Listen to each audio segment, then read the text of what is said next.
অসমীয়াত শব্দ আৰু বিপৰীত অৰ্থ বুজোৱা শব্দ। অনু বৃহৎ, অলপ বেছি। অমৃত গৰল বা বিষ।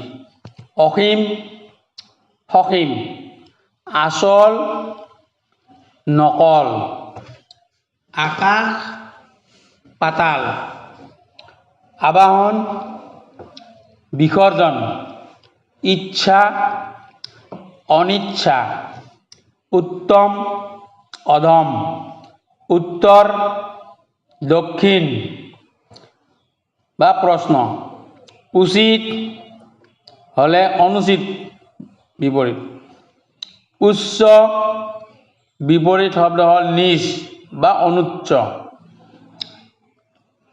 ধন্যবাদ।